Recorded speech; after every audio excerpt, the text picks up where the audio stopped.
Before we start the top 15, let's take a quick peek back at songs 25 through 16 on my list. Alright, number 15, Boy Life in EU. You'll often hear me refer to an epic synth bass drop in my videos about Young Lean. A prime example of one is within Boy's Life in EU. The song begins with a melodic and tender intro, and then you get the ESBD, which fills your ears with a lush sound. You're thrown into the deep end and are completely immersed in its refreshing, sparkling depths. You are submerged briefly, but you know you can dive in again whenever you want and be part of a unique and welcoming world. Number 14 is Hunting My Own Skin. As I'm putting this thing together, I'm realizing that I have a lot of Lean's more upbeat, faster-paced songs on here so far. I guess I like proving how even though he's known as an emo cloud rapper, his stuff can almost sound happy. Even his upbeat and melodic music often has dark lyrics though. But that dynamic between the lyrics and the beat makes things interesting through its irony, and provides a change of pace from his overall library. Some may call this too poppy for him, but I think it feels authentic, as I mentioned before, because I think it's cool he can go in any direction he wants to. They can't all be downbeat tear fests. If they were, they would all run together and we'd write them off as one note. Number 13 on my list is Yellow Man. Yellow Man takes you on a voyage, from the clouds to a battlefield. It's a lush journey of sound.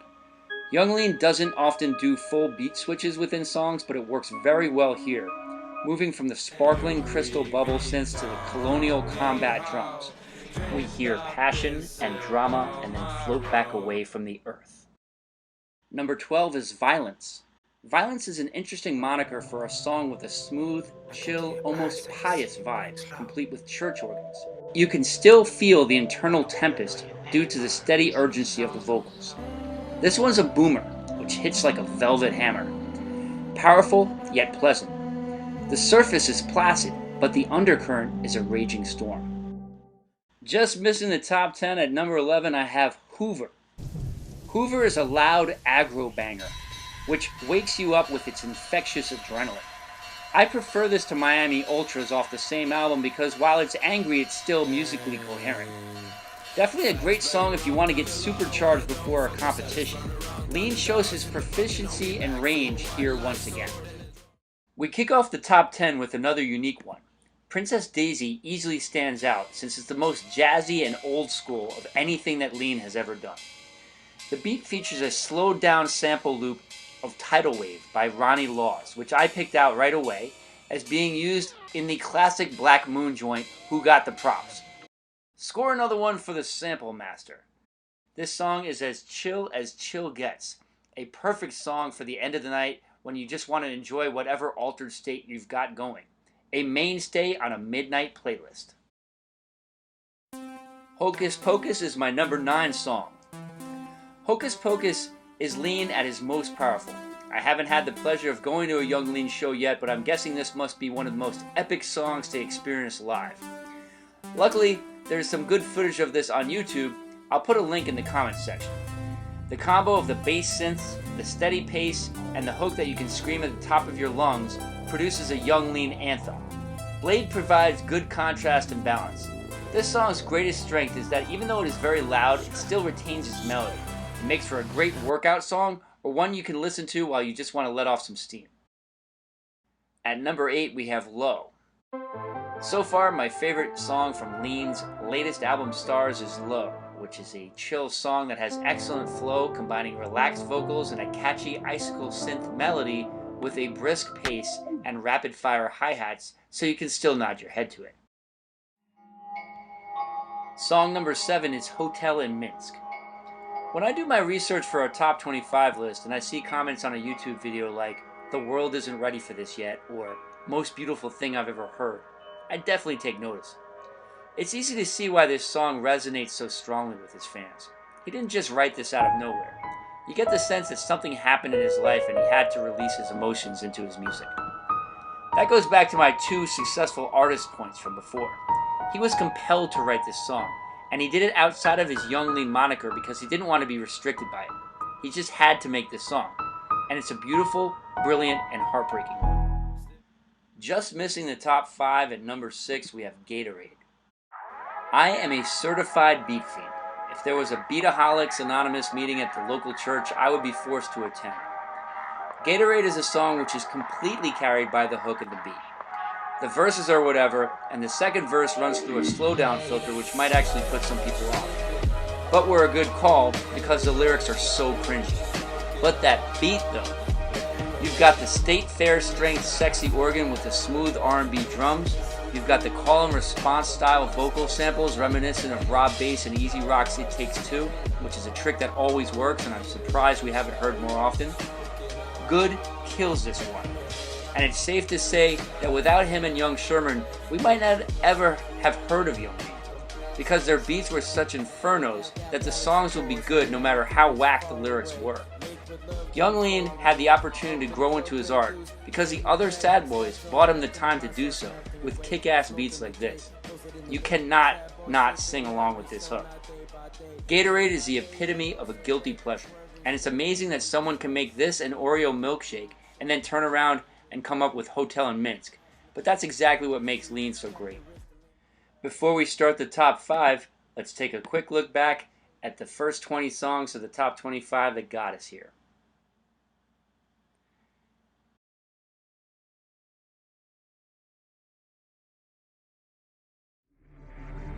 At number 5 is Kyoto. We have now reached rarefied air, the upper echelon. You could make a case for any of the next 5 songs to be number 1. Kyoto was the first Young Lean song I ever heard, and it was thanks to YouTube. It was part of a chill rap playlist that I put on to listen to some new stuff. I was immediately hooked by the Asian-inspired beat and the rolling flow of his verses. The video is very well put together and has some evocative hazy images, like when they're in the market, as well as more traditional rap video shots of the crew on their vehicles. This song was my gateway into the world of Young Lean, and I feel really lucky to have come across it. But that's not the only reason that I like it. Good's production is incredible here. Kyoto has an irresistible vibe, and I'm happy whenever it's on. And by the way, I'm Wario when I'm in Mario Kart 2. I'm a Wario. I'm gonna win. At number 4, we have Ginseng Strip 2002. Many attendees of Beataholics Anonymous meetings were brought in just for this one song alone. The verses are like a cringy rhyme compilation, and the only way to avoid disliking Lean for them is not to take them seriously, which is also the right way to go, because he apparently wasn't being overly serious when he wrote them. It was just a persona he created. That being said, we got the one about Zoe Deschanel lookalike, which was a slick move because he wasn't actually talking about the actress. I gotta remember that one. And the Adele line that I wish I could dub out entirely. And we were vomiting on mosquito tits, and there's a lot going on here. But that beat though. Good took a vocal sample and turned it into an audio-ingested hallucinogen. The hook is impossible to avoid vibing with. Probably the best beat of the year that it came out. But we'll have to wait for that video, coming soon, shameless plug. This would make a more serious run for number 1 if not for the lyrics. Even though the music that Lean is making with White Armor is terrific in its own right, I do hope that Lean continues to work with Good as well, because the vibe that he brings keeps Lean connected to hip-hop. I love the authenticity Good brings to his sound, and that's why you see a bunch of the songs that he produced high on this list. Number 3 is Red Bottom Sky. If you are introducing someone to Lean for the first time who's a bit more of a mainstream music fan, I would suggest Red Bottom Sky. This is his most polished, radio-ready song, and I haven't shown it to anyone who didn't wind up enjoying it. The video takes you to a beautiful place and illustrates the theme perfectly. The song is catchy all the way through. It's a great way to promote Lean and spread the love. It has the shimmering gloss of professionalism while not feeling watered down. It's a surefire hit. At number 2, we have Agony. A metric that I use to measure the impact of a song is amateur covers on YouTube. If someone loves a song enough to try to sing it themselves and put their own spin on it, you know you've created something that just truly resonated with them. There are a lot of excellent, heartfelt covers you can find if you put Agony in the search window. The lyrics are emotionally honest and artfully descriptive. He paints a feeling with words that you can relate to on a human level, if not a personal one. You see a lot of comments where people say how instrumental songs like this have been in their recovery from addiction, depression, or any other hard time. When Lean makes songs like this, he helps people through whatever adversity they're going through, and that's why they love him. I'm mentioning this to try to help people that give him bad reviews understand why his music is so important. In order to appreciate him, you have to appreciate how far he's come as an artist and how many people he's impacted positively through his art. That's one of the main goals that I have with this top 25 list. If Lean keeps making music like Agony, he has the choice for a career arc similar to David Bowie, making music of all different kinds about his experiences, constantly evolving his sound. Agony is his best song. The songwriting is a cut above anything else that he's done to this point, and I think it will slowly become well known through word of mouth, like similar songs such as Cohen's Hallelujah or Gary Jules's Mad World. But it will eventually have as big an impact. So why isn't this instant classic that paramount in artistic skill number one? I said it's his best song. What could possibly beat it? Well, then there's number one, Diamonds. Diamonds is my favorite Young Lean song. It has everything that he does that I like. Every component is there. I know it's on a Thai Boy digital album, but let's face it, this is a Young Lean song. The definition of beat drop in the dictionary should read, see 1 minute and 9 seconds into Diamonds by Thai Boy Digital and Young Lean. The video is simple yet perfect. When Thai Boy comes in for his auto-tuned singing, it's like a vocal beat drop. This song has so many epically powerful moments I can't imagine what it might be like to hear this in a big crowd. I would have gone nuts. I pray I have that experience one day. White Armor slays here. The moody guitar, the beat drops, the melody of the synth. It's a fantastic song in all facets.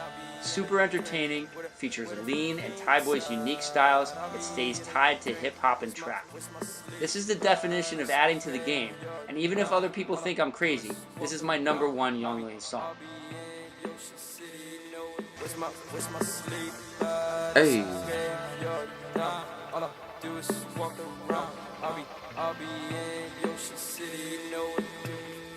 I got diamonds.